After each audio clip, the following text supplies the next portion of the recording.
Greetings and salutations, loyal viewers of this channel. My name is Sean, and today we gotta talk about Ana Kasparian of the Young Turks going after the folks over at MSNBC, Morning Joe to be specific, because Morning Joe did a segment about how you should never, and I mean ever, criticize Kamala Harris. You should only go after Trump, and nobody likes when you say the quiet part out loud, and Ana Kasparian, on her arc of trying to be more honest, trying to be more objective, cannot let this stand. So we're going to get into this, but before we do, I want to thank everybody who supports this channel via actualjusticewarrior.com/join. Give me the money.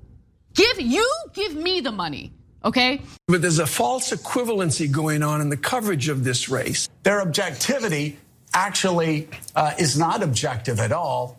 It ends up playing to Donald Trump's advantage every day. So one of the things that absolutely cracks me up about this Morning Joe segment is that if this was a sketch on some kind of conservative version of SNL, people would say it's too unbelievable. Right there, Joe Scarborough just said the objectivity of journalists is actually favoring Donald Trump, aka objective reality favors the evil orange man. This is crazy in every possible way, and I will point out that the coverage of Donald Trump is absolutely horrible. There's a graphic that's going around that says ABC's coverage over the last month of Kamala versus Trump is 100% positive for Kamala, 93% negative for the evil orange man. So the idea that these people are neutral, which I would think Joe Scarborough is talking about neutrality because objectivity is being objective, it's not true at all. It's completely tilted in the other direction, but they see the numbers in the polls slipping. They see what I've been telling you over and over again, that Kamala is not a good candidate, and they're in full panic mode. In an effort to appear balanced, to appear objective, mistakes are absolutely being made, and standards are being applied to both candidates here when Donald Trump is a different animal. He is an insurrectionist. Yeah, so right there they say, hey, look, the standards and all that, they're being misapplied. We need what's called double standards. One set of standards for the evil orange man and another set of standards for Kamala Harris. And by the way, we see this time and time again in the coverage of these two candidates. Kamala Harris steals the nomination from Joseph Biden via a coup, doesn't do an interview for 6 weeks. When she does her first interview, she does it with Tim Walz, absolutely bombs it, and during that course of time, the evil orange man does 35 sit-down interviews, but they pretend that Kamala isn't hiding from the media. It's actually the evil orange man that is in hiding, and he's running scared. That's what we call double standards. We got two sets of standards. Well, the crew over at Morning Joe on MSNBC, you know, the same crew that wanted Biden to continue running in this presidential race despite the fact that he was suffering from clear cognitive decline. Yeah, those people,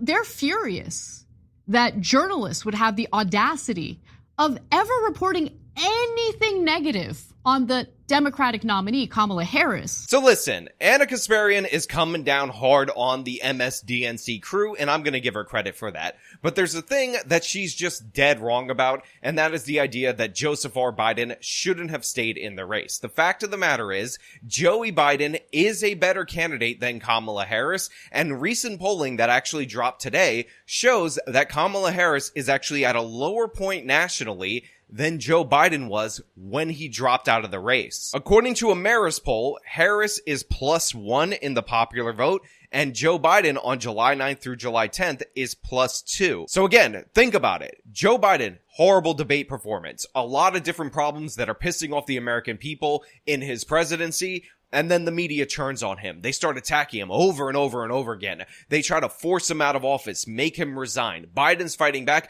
but they still keep hitting him because they want him gone for the race. And after all of that, still +2 nationally, which by the way would be losing the Electoral College. And then 2 solid months, again, of unbridled joy propaganda covering Kamala Harris, protecting her from all criticisms. And she's doing worse than that guy. She's definitely a worse candidate. Can you imagine if 10% of the mainstream media coverage against Kamala was negative coverage, how far down she would be in the popular vote to the evil orange man. So Ana, you're just wrong right there. I want you to know that. I want everybody to know, because I am the greatest Biden hype man of all time. I actually thought he was going to win the 2024 election. And when Kamala loses, I will be saying, I told you so. And when Kamala wins, I will scrub this part from the video and pretend like it never happened, because I never, ever admit when I'm wrong. Because Trump he's a special threat. And so since they've decided that Trump is a very special threat, well, then journalists should hide information about Kamala Harris from you, so you don't vote for Trump and definitely vote for Kamala Harris.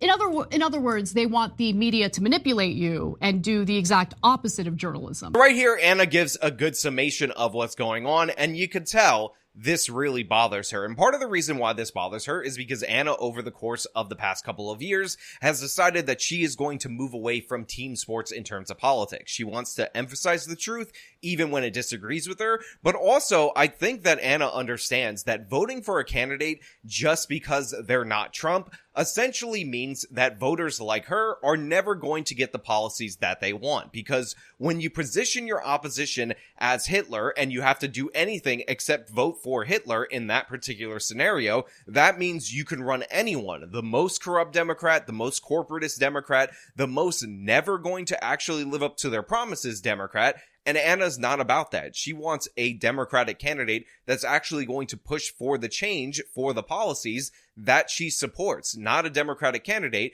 that is only an empty suit that is running opposite the evil orange man and is going to win based on the fact that they're not the evil orange man. She wants somebody that stands for something rather than somebody who's just opposed to something. But there's a false equivalency going on in the coverage of this race, in that Donald Trump can say whatever crazy things he wants to say about submarines and sharks and electric batteries, whatever he wants to say. So real quick, I want to know what the evil orange man said about submarines, sharks, and electric batteries. Maybe, just maybe, he talked about the fact that we should toss out our submarines, attach a battery to a shark, and then go deep sea diving in them, because that's honestly a policy that I can get behind. But all joking aside, this is how he frames the evil orange man statement.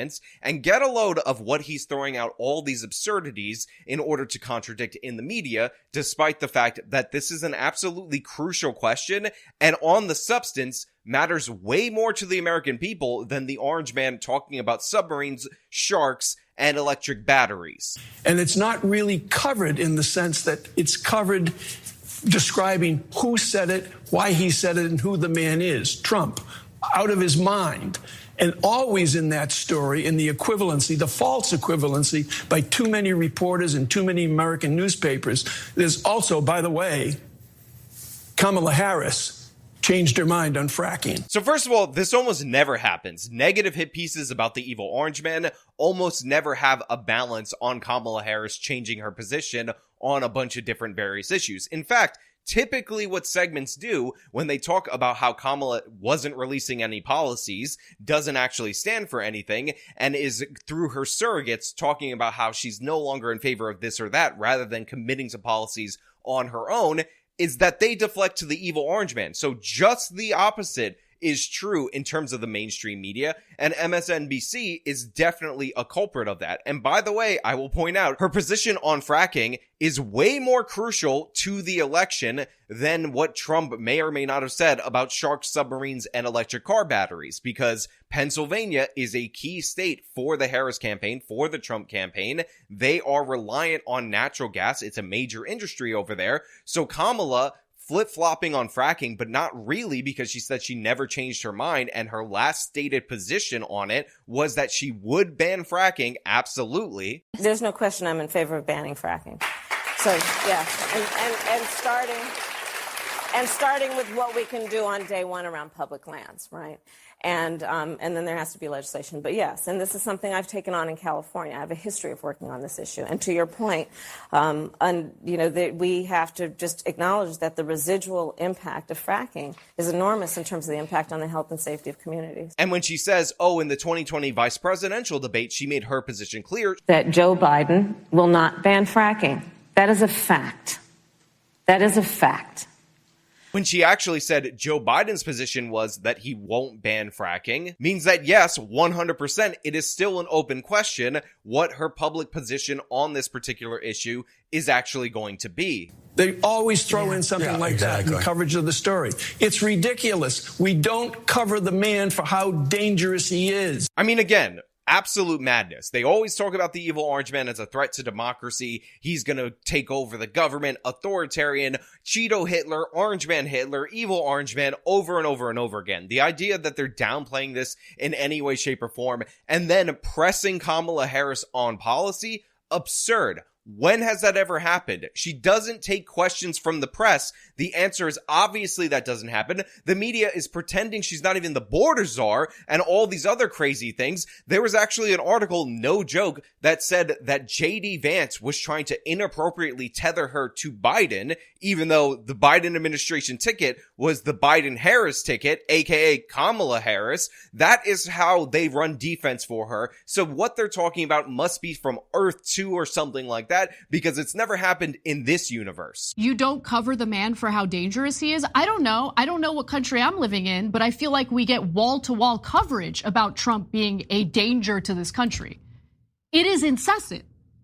It is all they talk about on MSNBC. Did he just suggest that journalists shouldn't report on Kamala Harris changing her mind on fracking? Is that not an important policy that voters should be informed about? So I actually haven't pre-watched all of Anna's responses to the Joe Scarborough segment. I saw the first bit of it, the setup, so I didn't realize that I was essentially going to say the same exact thing that she said, but I do find it funny that she's talking about how she must be in an alternate universe if this is actually the case. But I want to go to a key point that Anna brings up that I find to be fascinating. And also, is he under the impression that telling Americans the truth about where Kamala Harris stands on the issues automatically means that Donald Trump is going to win the election? That is the key point right there. Anna hit the nail on the head, and it's quite startling to be confronted with this reality, which is the people at MSNBC, the people boosting up Kamala Harris, the Democratic Party hype men and women, believe that if you knew what Kamala Harris actually believed, actually stood for, what policy positions she actually held, then Donald Trump would win the election. Which I would respond to that with, why don't you run a different candidate? Why don't you change your policies and meet the American people where they're at, instead of trying to run somebody, then cover up what they believe in, install them into office, and have them implement their agenda that the American people are so opposed to that, according to you, they would vote for Donald Trump rather than having that in office. And again, according to you, Trump is the evil orange man, evil insurrectionist. So these people would rather overthrow the United States of America's government, again, according to them, than have Kamala's policies if you actually knew what she believed. And by the way, this isn't a joke. There's an Erin Burnett segment, I'm going to jump off for a bit and then come back to this, where she goes over what's in Kamala's 2019 platform, and she is shocked. Tonight, Kamala Harris releasing details of her policy positions for the first time on her campaign website.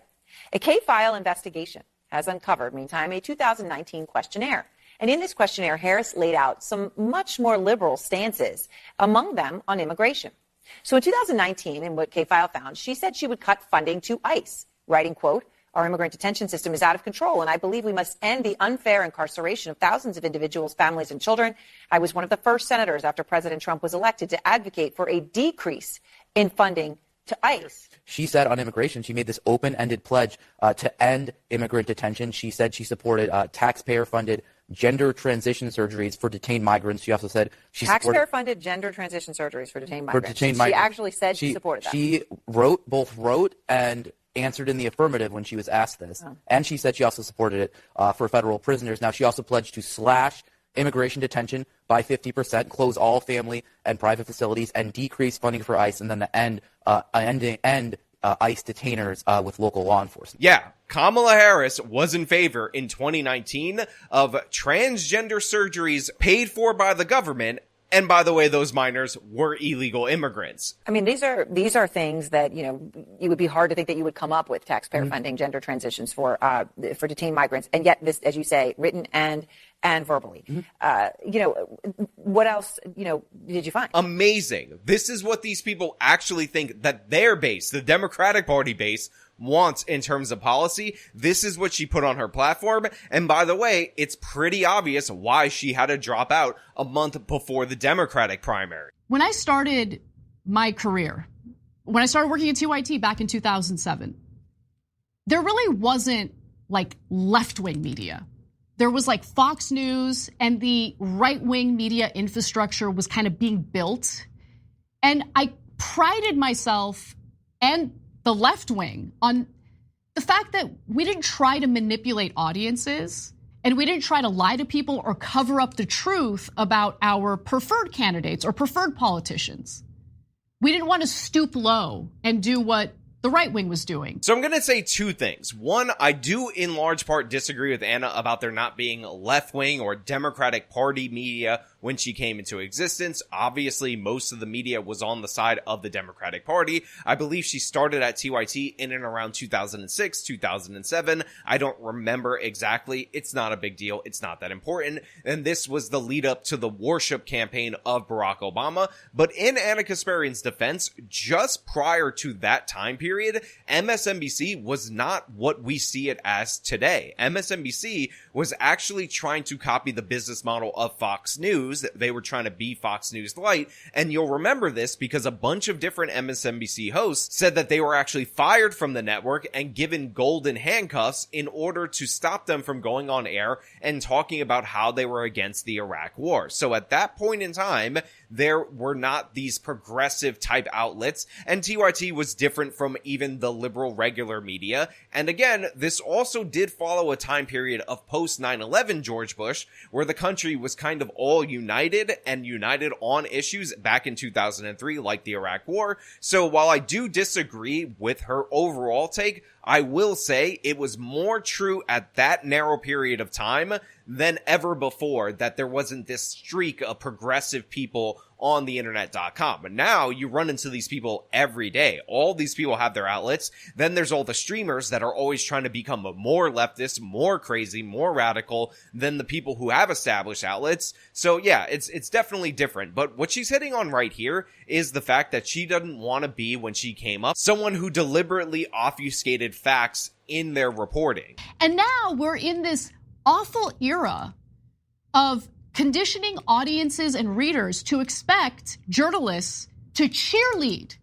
like partisan hacks for one candidate or the other. And if you don't do it, if you don't engage in it, they get mad at you. You're supposed to be my cheerleader. You're supposed to cheerlead for my preferred candidate. What are you doing? How dare you talk about Kamala Harris and how she went from being against fracking to now saying she's totally in favor of fracking? How dare you? The media doesn't fearmonger about Trump enough? Has he considered that maybe, just maybe, the media had been fearmongering about Trump so much, so often, that Americans have become desensitized to it? Has he considered that? Has he considered the fact that Joe Biden ran his campaign almost entirely on Donald Trump is a threat to democracy, and it wasn't working? Why do you think it wasn't working? Look, I 100% agree with Ana on this. It's not that they don't go after Trump enough or they don't try to marginalize him and his supporters enough. It's that for 10 years, you've been telling us that the evil orange man was Hitler. He was president for 4 years. The Hitlerian policies didn't come out. They didn't come to fruition. So we don't believe you anymore, or the general public doesn't believe you anymore. And to be clear, Anna's also right about that expectation for cheerleading for a certain candidate, because that definitely exists. It exists on all sides of the spectrum. However, I will give TYT credit because they were people who attacked Barack Obama. They attacked Joe Biden. In fact, one of the things that frustrated me as a long-term viewer of the Young Turks was the fact that leading up to the election, I would feel like sometimes they would back off a bunch of their attacks in order to make sure that the other guy didn't win. But they were never these kind of cheerleaders for the establishment Democratic candidates like the people in the mainstream media were. Now, that being said, Obviously, they were 100% in the tank for Bernie Sanders. I mean, Cenk is a political activist. He helped start Justice Democrats, which got us Ocasio-Cortez and other members of the squad. So the idea that they've ever been objective or anything like that is absurd, but they at least tell you what they believe and advocate for those candidates and don't play team sports for the broader team. And I also got to give you guys credit out there in my audience, although I'm going to make this really short because I don't like to praise you, because you guys know I'm not this super crazy MAGA Trump guy. I never have been. I point out over and over again that by the numbers, he is the most likely candidate or one of the most likely candidates to lose the election. But I do understand that people don't feel like Ron DeSantis is as anti-establishment enough, or these other candidates will, even if they win, actually fulfill the promises that they want fulfilled in the same way that the evil orange man would. So I get that a lot of people, even understanding the risk of losing with Trump, would rather take that shot than nominate a candidate that seems like statistically they were a lock to win. And by the way, I totally agree with that, because they were giving us statistical models about how Nikki Haley was the most likely to win, and no way I wanted to nominate Nikki Haley as the candidate for the Republican Party. As much as I appreciate DeSantis as a governor, as somebody who governs, there was no way I was going to go, well, statistically, Nikki Haley is polling better in the head-to-heads than all of these candidates, according to these mainstream media polls, so we should just sacrifice every principle and nominate her to be in the Oval Office. This is the most brain-dead argument I have heard on MSNBC, and that is saying something. Because there are a lot of brain-dead arguments made on MSNBC. Whoa. Anna, listen. Let's not be dramatic. Let's not say things that we don't mean. I promise you, and I'm making this promise from me to you, so you know that I mean it, that I can find you a more brain-dead argument on MSNBC if you give me a little bit of time. Give me 2 weeks, 3 days, 4 hours, 17 minutes, and 35 seconds, and I will find you 18 takes that are absolutely, for sure, worse arguments on MSNBC than what is being put forward right here. This is actually one of the most honest segments on MSNBC, because they're saying, we don't care what Kamala stands for. We don't care about you trying to do your jobs as journalists. We just want the evil orange man to lose.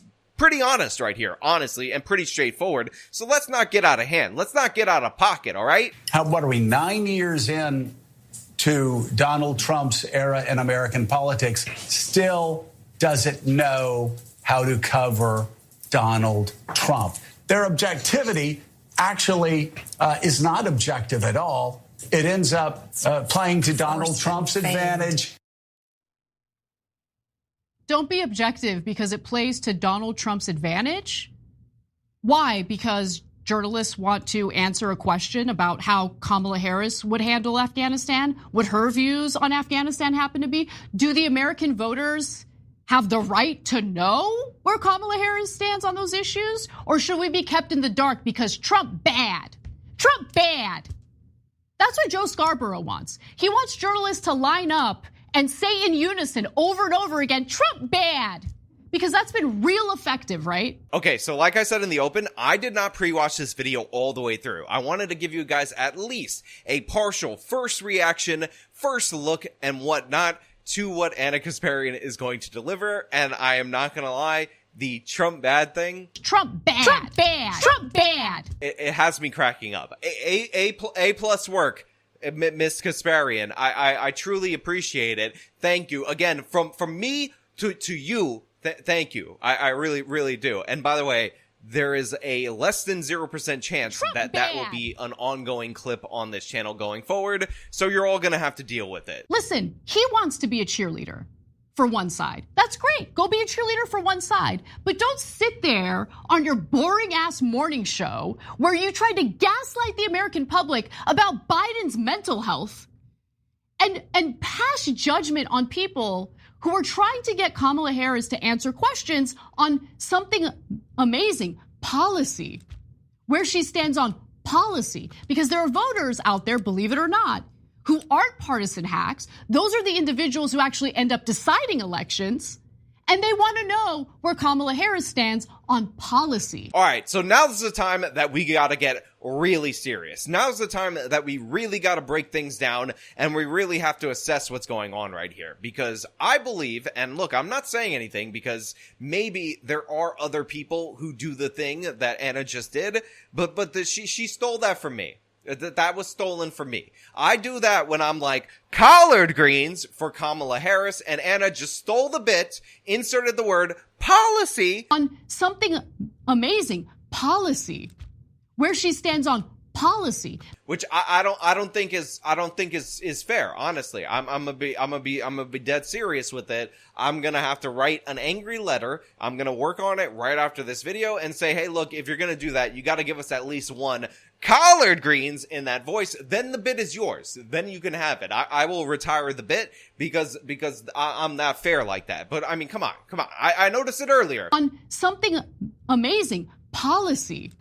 Where she stands on policy. Everybody knows what was just done right there. And honestly, jaw-dropping moment. Simply hearing Trump bad over and over again doesn't work for them. All right, I'm going to drop my allegations, or as the Super Ray would say, allegations. False allegations and not facts. I'm going to raise the jaw of Mr. Skeleton right here and say, let's forgive and forget, because Ana just did the Trump bad thing again. Trump simply hearing Trump bad. Trump bad doesn't work for them. And honestly, I find it funny. I was not expecting it. I think the American people deserve to know where both candidates stand on policies.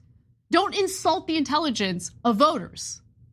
And more importantly, please don't pressure journalists to suck at their jobs by being nothing more than partisan hacks like Joe Scarborough is, like Mika Brzezinski is. Look, all I can say right here is 100% true. And also, has anybody noticed that Mika Brzezinski sounds a bit Russian? I think the American people deserve to know where both candidates stand on policies. Don't insult the intelligence of voters. Listen, true right there. You shouldn't go out of your way to insult voters. For whatever reason, when Democrats do this, it is taken way more harshly by the base. See all the different reporters that didn't like that Hillary Clinton called them deplorables, and also telling the media to be even more hacky, even more pro-Kamala after we got 2 straight months of a propaganda campaign for her, after excuse was made on behalf of Kamala not doing an interview, is absolutely crazy. Again, the evil orange man is going to be able to say that he stood up to gunfire and Kamala is too cowardly to sit for an interview. That's pathetic. Also, collard greens. It is unbelievable to me. So look, turns out that some are taking this crappy advice already, as left-wing misinformation, unfortunately, is now part of our media landscape. And it's not something that I'm happy about, because a lot of these sources I used to trust, I used to believe their reporting at face value. And then I came to the realization that they weren't telling the whole truth. They were admitting parts of the story. They were, in some cases, taking Trump out of context. And it was infuriating, because if you put Trump in context and you actually report the story accurately, I'm not going to suddenly be a huge Trump fan, but I am going to get angry when I find out that the sources that I trusted were intentionally taking him out of context to make him seem worse than he really is. So I like this portion of the segment, and it's something that Ana offers that I just couldn't offer reacting to Morning Joe, because it actually fulfills 2 different roles. First and foremost, she's speaking on behalf of the citizen. When you find out that you've been lied to about something that the evil orange man said for years and years and years, it's one of those myths that never dies related to him, and you realize that you've just been wrong, that's a hard pill to swallow. But more importantly, what Ana said in the beginning, this relates back to it, is that she believed that left-wing media had a commitment to truth first and foremost, and like that Stephen Colbert, or maybe it was Jon Stewart, but I believe it was Stephen Colbert thing, that truth just happened to have a left-wing bias. So for years later, after she's been working at this organization, realized that a bunch of her sources aren't actually that trustworthy, for Joe Scarborough to come out and say that actually objective reality has a bias towards Trump, and you shouldn't actually cover objective reality, you should just lie. That's too much for her to bear. There's too much cognitive dissonance in it for her. And unlike many other left-wing streamers who will just say, I'm a propagandist, I don't care, I'll lie as long as I achieve my ends, Ana actually got into this. She went to journalism school before this because she believes, at least fundamentally in her core, in the truth. That's why she's made a bunch of different retractions. That's why she spends a lot of time looking into stories that are put out by the right wing, and the left calls them disinformation, to try to find the truth of the matter to present it to her audience. It's not for the views, because a lot of the views on her channel on those videos are actually low, because almost every audience likes to be pandered to in a certain degree, and her challenging that narrative, that orthodoxy, and rebuking it isn't actually all that popular. But you know what? It's worth it, and it's respectable work. So there was a piece out in the New York Times today that I think you should all read. And it was titled, "Left-Wing Misinformation is Having a Moment. America's Right Flank Remains the Chief Purveyor of Misinformation. But this summer's political tumult created ideal conditions for falsehoods to spread among progressives." So let's just quickly focus on the Trump assassination attempt, where Joy Reid, an MSNBC host with more than 340,000 followers on Threads, raised questions about Trump's injury from the shooting. Doubts that some of her followers interpreted when his medical details were not released as implying a cover-up. Then you also had that Brooklyn Dad Defiant guy on X, who has more than 1.3 million followers. He amplified such suspicions by offering his own doubts about Trump's injury. Yeah, the FBI confirmed that Trump got shot in the ear. Okay, like it's confirmed by the FBI. Like, who are we? Yeah, the Trump wasn't really shot or staged the whole thing and a guy just happened to be killed and other people happened to be injured conspiracy is pretty unhinged. And I'm somebody who pushes back on a bunch of different conspiracies that are put forward by the right side of the political spectrum, because oftentimes I find them to be extraordinary explanations for things that are not all that complicated, and I don't think you need to go there in order to make your point. But this one's pretty bad, and again, it comes from a lot of mainstream media hosts. Now, there have been many a Fox News hosts that have pushed a pervasive conspiracy theory from time to time, but this idea that Trump would stage an assassination, especially with all the other things that they believe related to the evil orange man, that he's self-centered, he only cares about himself, and he wouldn't risk an injury to his pinky for anyone else, for him to actually say, hey, shoot right here and nick my ear and kill people behind me, but they're just assuming that he doesn't care about that. But that level of risk to Trump, again, especially when you think about his head turn and how that saved his life, is crazy. It's a conspiracy theory that doesn't make sense in the context of all the other things they believe about the evil orange man. This is the problem that I have with a lot of conspiracy theories right now, is that a lot of them have no benefactor, they don't make sense fundamentally, and they're contradictory with themselves. And this is a perfect example of that. And by the way, I'm seeing posts today about this. Really, we're going to play this game where we engage in conspiracy theories? Like, on one hand, criticize the right wing for engaging in conspiracy theories as we engage in conspiracy theories? I think it's pretty gross. But as a result, more than 1/3 of President Biden's supporters believe the assassination attempt may have been staged, according to a poll in July by Morning Consult. So yeah, they give you that number, which to me is crazy in every possible way, because Trump is one of the most filmed and photographed people of all time. We have a bunch of different angles of this attempt, including a photo, I believe, from the New York Times, where you can actually see the bullet in frame with Trump's head from the assassination attempt. But on the other hand, have you guys considered that they're making Ana Kasparian say that the assassination attempt is real? But let me just be clear about something. There are all sorts of allegations about the Heritage Foundation's document, which again, they release every election cycle. This is the first time we have the Democratic Party specifically tying it to Donald Trump, because some of the people associated with the Heritage Foundation used to be in Trump's administration.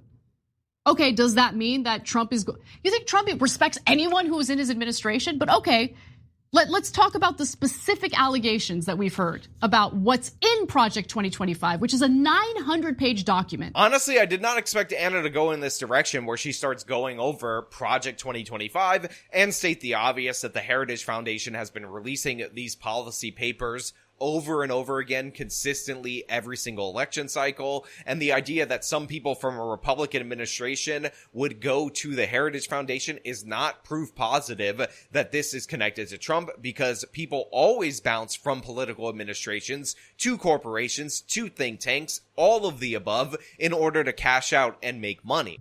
The media knows that most Americans, they don't have the bandwidth to sit down and read a 900-page document. So they get to say whatever they want about it. They get to claim that it includes all sorts of things that it doesn't even actually say. So for instance, Vice President Harris said on July 23rd that Project 2025 called for cutting Social Security. It was not a one-time mistake. She also said at a July 11th, 2024 campaign event, Project 2025 includes a plan to cut Social Security. Well, NewsGuard, which does a pretty good job in fact-checking these types of claims on both sides, took a look, and they found out that the Project 2025 policy playbook titled Mandate for Leadership, the Conservative Promise, does not even mention any proposed changes to Social Security. Now, to be fair to Kamala Harris, even though Ana quoted her multiple times making this claim about Project 2025 proposing cuts to Social Security, that could have been from the same speech, just repeated over and over and over again, because as we know, Kamala will give the same speech, give or take a black cent. You better thank a union member for the 5-day work week. You better thank a union member for sick leave. You better thank a union member for paid leave. You better thank a union member for vacation time. Multiple times at various different locations. Okay, great. Left-leaning news outlet, thegrio.com, advanced the myth that Project 2025 proposes banning Muslims. The mandate for leadership includes no mention of a Muslim ban or any religion or ethnicity-specific entry ban. So I appreciate Ana Kasparian clarifying this point as well, because the Social Security thing is always something that is going to be argued about, and the Republicans are always going to be painted as trying to cut it because that panders to elderly voters. But I like that she highlighted this thing, which they're trying to resurrect the Muslim ban and say it's in Project 2025, which again has no connection to the evil orange ban. It's another one of the Heritage Foundation policy papers, and there's no mention at all whatsoever of these types of entry bans, whether they be religious or ethnic. I'm not saying this to help Trump. I think Trump is plenty bad on his own, and there are factual attacks that you could use against Donald Trump to win the election. Making things up to scare Americans into voting for the Democratic candidate, all it does is lead to people feeling totally disgusted with politics, because people eventually find out. And people are getting sick of the fear tactics. And what's amazing to me is that the people over there at Morning Joe desperately want journalists to engage in more scare tactics, to lie to audiences more, to lie to readers more, to essentially do political cheerleading for one party over the other. Listen, Ana right here is preaching the gospel. This is toxic for our country, and I give her a lot of respect for coming out and making this point during the election season and relating it to lies about the evil orange man. That is pretty difficult to do, and you got to give credit where credit is due, because I do not believe in any way, shape, or form that Ana's taken the red pill, is going to vote for the evil orange man, or anything like that. But she is committed, and she's recommitted time and time again to trying to be more honest, to trying to be more truthful, and I think we can all appreciate that. One of the reasons why I'm not big on covering certain political cases or House hearings for Senate hearings or whatever is because a lot of that is political theater, and it's hard to get beyond the partisanship in order to get into what is factual. So I like to stay on criminal cases, because while the court of public opinion is not a court, actual criminal courts have standards of which evidence needs to meet in order to be introduced there. So I like this orderly, standardized thing where you're actually bringing stuff to the table that has some backing. And look, let's be perfectly honest, there have been times, especially on Twitter.com, where I've tweeted about something and then done the research on it, only to find out that that is just nonsense that is being spread on my side. Now, I always tell people, whenever you find something that's too good to fact check, whenever you find something that agrees with you, but also maximizes your argument and your position tenfold, double check, triple check, quadruple check those points, because that's the thing that you are going to be so tempted to put out there only to find out later that it's wrong. A perfect example of what I'm talking about is the Haitian migrant story that I just released a video on. It would have been so easy for me to say, look, they're killing the ducks, they're eating the ducks, they're killing the cats, they're eating the cats. But the fact of the matter is, I looked up and looked into a bunch of the different videos and photos and found out that while these things are happening, the person who got arrested for eating their neighbor's cat or killing and trying to eat their neighbor's cat was a regular black American and was not from Springfield, Ohio. I found out that the guy holding the duck in the most famous photo that has come out related to this was from a different part of Ohio as well. I could have just given you guys the red meat you wanted, or should I say the cat meat and duck meat that you wanted, but I wanted to make sure that I was giving you factual information, so I undercut my own side, my own supposed narrative, to give you the most factual interpretation of what was going on humanly possible. And I hope that you guys appreciate that. Now I'm going to cut back to Ana making noises because it's still funny. And whether it's done on behalf of the Republican Party or the Democratic Party, I'm sick of it. You need real journalism, factual journalism, actual reporting in order to have a well-functioning democracy. Without it, we are hopeless. And so hopefully journalists don't listen to knuckleheads like Joe Scarborough and that other guy, Barnacle, whatever his name is. I mean, just, we don't like Trump, so we want you to lie on behalf of Kamala Harris or Biden or whoever. I mean, they've been outed as liars. Have they considered that maybe journalists don't want to embarrass themselves the way the crew over at Morning Joe has? Look, I appreciate the showmanship. I saw Ana on Sitch and Adam, and she's like, listen, I want to deliver the news in a more calm and concise way, more adult and more professional and whatnot. And honestly, don't do it. Keep the rage, keep the voices, keep the entertaining stuff, but be more factually based, because I like all those things. I'm not gonna lie. That's one of the reasons why I did so many responses to TYT versus the Majority Report or Kyle Kalinske, because they're dry and boring, and not because it's so smart and so intellectual and all that, but because they don't have a screaming Turkish man next to a screaming Armenian lady. And honestly, I appreciated that. So yeah, keep up the showmanship. I can respect it. But you know what? Those are just my thoughts. I want to know what you guys think down in the comments below. As per usual, if you like the video, you can show me by leaving a like. There's a little thumbs up thing. You click that like this. You can subscribe for more content. You can follow me on my social medias. You can support me via the support links in the description of this video. This has been me talking about Ana Kasparain going after Morning Joe. Till next time.